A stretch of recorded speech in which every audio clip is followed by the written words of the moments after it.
Hi, this is PD at BurgZerg Arcade at BurgZergArcade.com, and this is tutorial 134.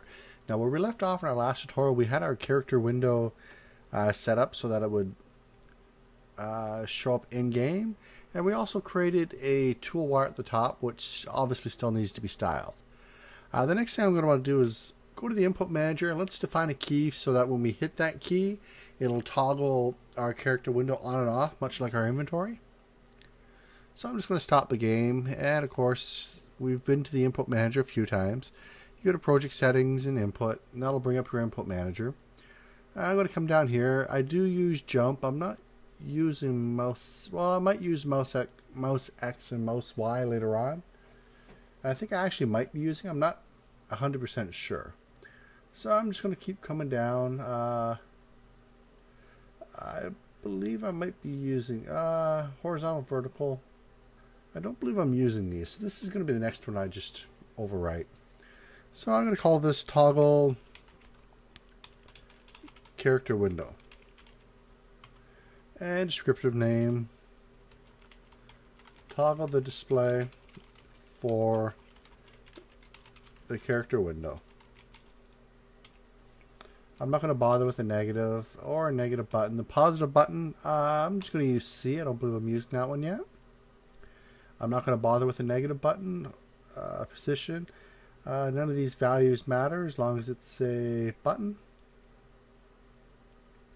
So key or mouse button. And that should be it. So I'll just save that off.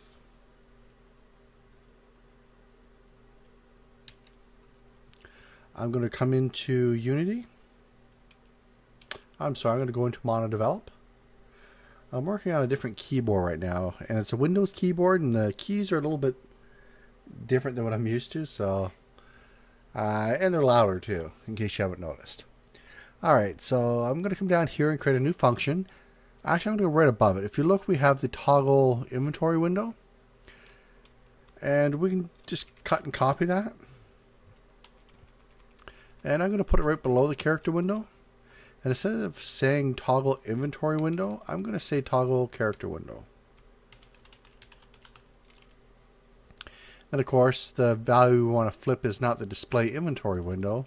We want to flip display character window.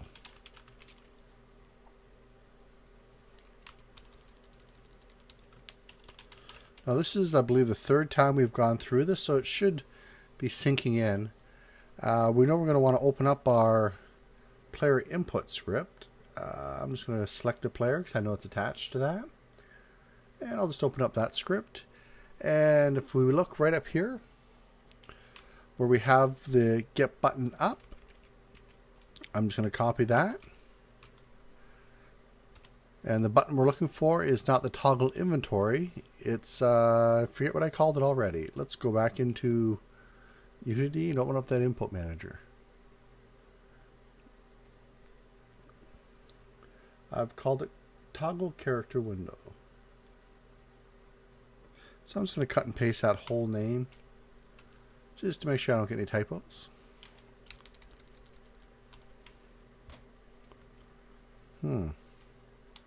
Apparently I didn't cut and paste right. Alright, so I'll go back. Paste it in.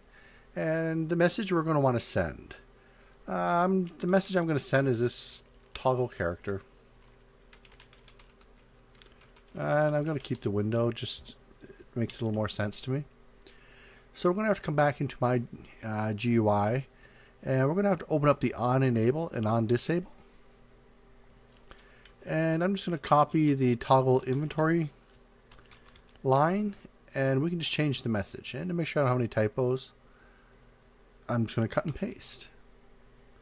So the new message I'm sending, the new message, it's going to take a while to get used to this new keyboard. So the new message is that, and the function I want to call is toggle character window. And I'm going to come down and do the exact same thing for the on disable. Copy it. And some more cut and paste.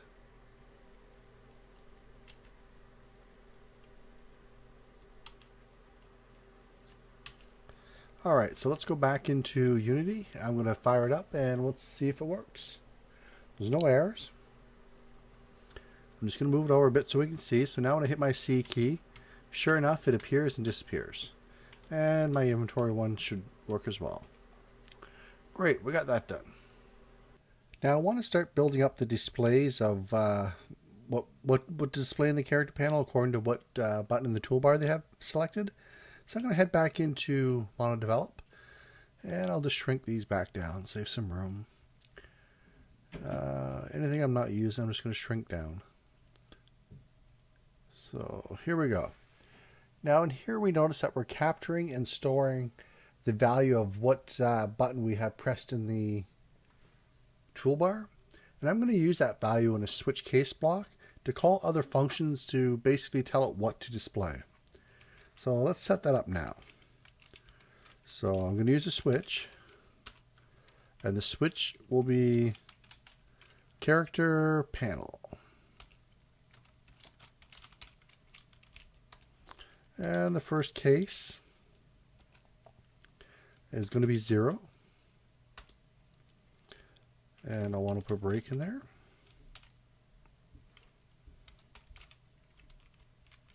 And I'll just cut and paste these, because there's 3 possible options. So there's a 1 and a 2. Now, if we scroll up to the top where we created this list, we have equipment, attributes, and skills. And I'm going to want a function to display each of those panels. So I'm just going to come down to the bottom here, and I'm going to go right below the character window. And I'm going to create a new private function, which does not return anything. And I'm just going to say display equipment. It doesn't receive any parameters. And for now, all I'm going to do is stick in a label just to show that this function is being called. So we'll say debug. Actually, yeah, let's just do a debug statement instead. So we'll do a debug.log, and I'm just going to say displaying equipment.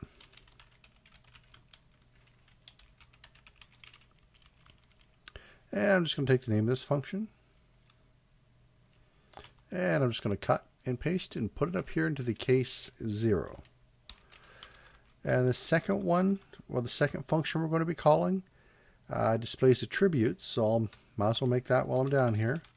Private void display attributes.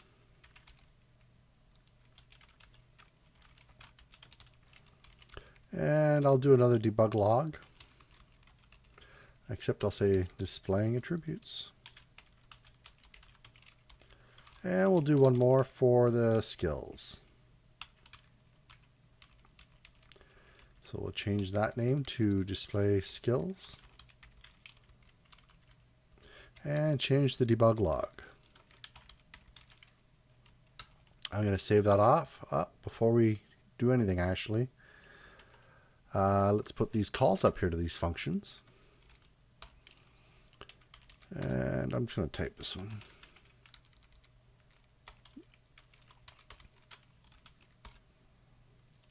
Alright, so now let's save it off. We're going to head back into Unity.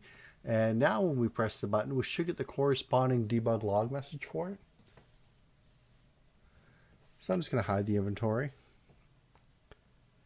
And I'll hit clear, and you'll notice it's saying displaying equipment because the equipment one is selected. And if I select attribute, we'll notice now it's saying displaying attribute. And if I hit skills, it automatically switches over to the skills. And of course, when I go back to equipment.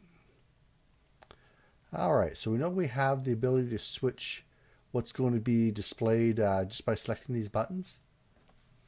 Since we're coming up on 10 minutes here, I'm going to end this one here, but in our next tutorial, we're going to actually start building the code that's going to be going into our display equipment. And there's a lot of ways we can do this, and it's really going to depend on how you want it to be laid out. Generally, you have a little avatar in the middle, and you'd have little boxes along the side to each equipment slot. And you know, you can style it any way you want. For me, right now, I just want to get the boxes there. I can move them around later to put them where I want. But right now, I just want to be able to get these little buttons to actually put equipment in. But anyway, we'll take care of that in the next tutorial, and I'll see you then. Bye-bye.